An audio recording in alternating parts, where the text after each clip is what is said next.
વડોદરાનો Gambhira bridge આજે સવારે અચાનક તૂટી પડ્યો અને 10 લોકોના મોત થઈ ગયા। ત્યારે ગાંધીનગર જિલ્લામાં પણ અનેક એવા બ્રિજ છે જે મોતના બ્રિજ સાબિત થઈ શકે છે।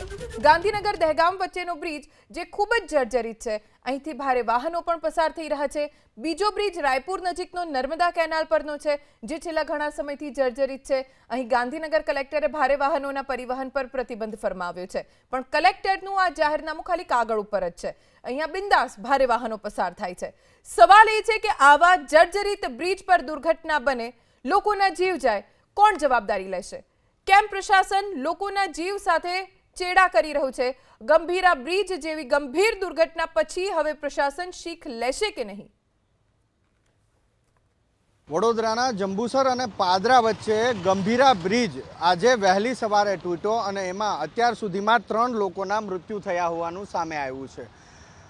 એવા જ દ્રશ્યો અહીંથી પણ સામે આવે છે। ભારે વાહનો માટે પ્રતિબંધિત વિસ્તાર છે, જેથી ભારે વાહનોએ પ્રવેશ કરવો નહીં તેવી સ્પષ્ટ કલેક્ટરનું જાહેરનામું છે, કલેક્ટરની સૂચના છે, તેવું બોર્ડ પણ લગાવવામાં આવ્યું છે। એમ છતાં આપ દ્રશ્યની અંદર જોશો કે આ પુલ સાંકડો જોખમી છે, જેથી સાવચેતીપૂર્વક વાહન પસાર કરવું તેવી સૂચના પણ અહીંયા જોવા મળી રહી છે। ગાંધીનગર જિલ્લાના અંદર આવેલું રાયપુર ગામ, ગાંધીનગરથી દહેગામ બાજુ જવાનો આ સ્ટેટ હાઈવે છે। સ્ટેટ હાઈવે ઉપર નર્મદાની કેનાલ ઉપર આ બ્રિજ બનાવવામાં આવ્યો છે। વર્ષ 1.5 વર્ષ પહેલાં આ બ્રિજ અહીંયા જર્જરિત થયો હતો। બ્રિજનો કેટલોક ભાગ પડી ગયો હતો, જેને રિપેર કરવામાં આવ્યો અને પછી કલેક્ટર દ્વારા લગભગ 1 થી 1.5 વર્ષ થયો, જેને આ જાહેરનામું જારી કરવામાં આવ્યું કે ભારે વાહનોએ પસાર ન થવું। એમ છતાં આપ દ્રશ્યની અંદર પણ જુઓ કે આ ભારે વાહનો અહીંથી પસાર થઈ રહ્યા છે, એની સાથે નાના અને હળવા વાહનો પણ અહીંયા પસાર થઈ રહ્યા છે। કલેક્ટરે જાહેરનામું બહાર પાડી દીધું, ત્યારબાદ તેની અમલવારી થતી જોવા નથી મળી રહી।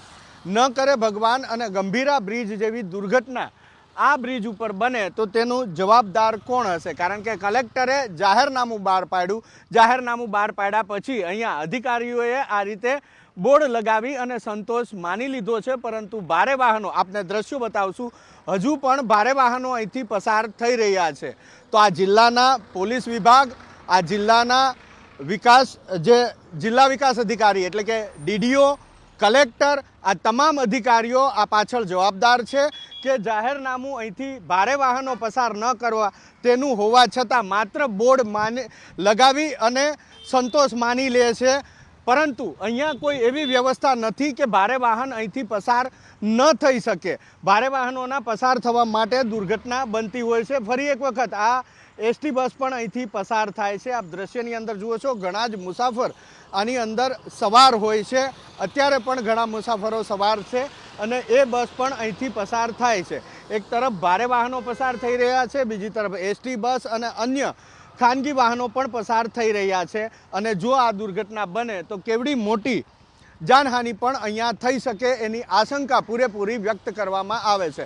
પરંતુ સવાલ ફરી એક વખત છે કે વર્ષ 1.5 વર્ષ પહેલાં ગાંધીનગર જિલ્લા કલેક્ટરે જે જાહેરનામું અહીંયા બહાર પાડ્યું કે આ બ્રિજ જર્જરિત છે, અહીંથી ભારે વાહનો ઉપર પ્રવેશબંધી છે, એમ છતાં ભારે વાહનો પસાર થઈ રહ્યા છે। ગંભીરા બ્રિજ જેવી દુર્ઘટના અહીંયા બનશે તો શું ગાંધીનગર એસપી એની જવાબદારી લેશે? શું ગાંધીનગર જિલ્લા વિકાસ અધિકારી એ દુર્ઘટનાની જવાબદારી લેશે? શું ગાંધીનગર જિલ્લા કલેક્ટર કે જેણે જાહેરનામું બહાર પાડ્યું છે તે આની જવાબદારી લેશે કે કેમ, તે પણ સૌથી મોટો પ્રશ્ન છે। કેમેરામેન કરણ પ્રજાપતિ સાથે હિરેન રાજગુરુ, એબીપી અસ્મિતા, ગાંધીનગર। તો ગાંધીનગર દહેગામ માર્ગ ઉપર રાયપુર પાસેનો આ બ્રિજ જે જર્જરિત છે, ત્યાં મોટા બોર્ડ લગાવવામાં આવ્યા છે, સ્પષ્ટ વંચાય એ રીતે બોર્ડ લગાવવામાં આવ્યા છે। પુલ સાંકડો છે, મોટા વાહનો અહીંયાથી પસાર ન થવું, એ જોયા પછી પણ મોટા વાહનો અહીંયાથી પસાર થાય છે। એટલે અહીંયા સીધી રીતે જો પહેલી જવાબદારી કોઈની આવે છે તો એ પ્રશાસનની આવે છે। કલેક્ટર તરફથી પ્રતિબંધ ફરમાવી દેવામાં આવ્યો છે તો એ પ્રતિબંધની અમલવારી કરવાની જવાબદારી પ્રશાસનની છે, અને જો એ નથી થઈ રહ્યું તો જવાબદાર જો કોઈ ઘટના બને તો એ પ્રશાસન જ હોય। રાયપુર નજીક નર્મદા કેનાલ પરનો આ બ્રિજ ઘણા સમયથી જર્જરિત છે। જર્જરિત બ્રિજ ઉપરથી ભારે વાહનોના જવા ઉપર પ્રતિબંધ છે, અને છતાં કોઈ રોકટોક વગર ભારે વાહનો અહીંયાથી પસાર થઈ રહ્યા છે। રાયપુર બ્રિજ પરથી ભારે વાહનોના પરિવહન ઉપર પ્રતિબંધ છે તો કેમ એ પ્રતિબંધની અમલવારી નથી થતી?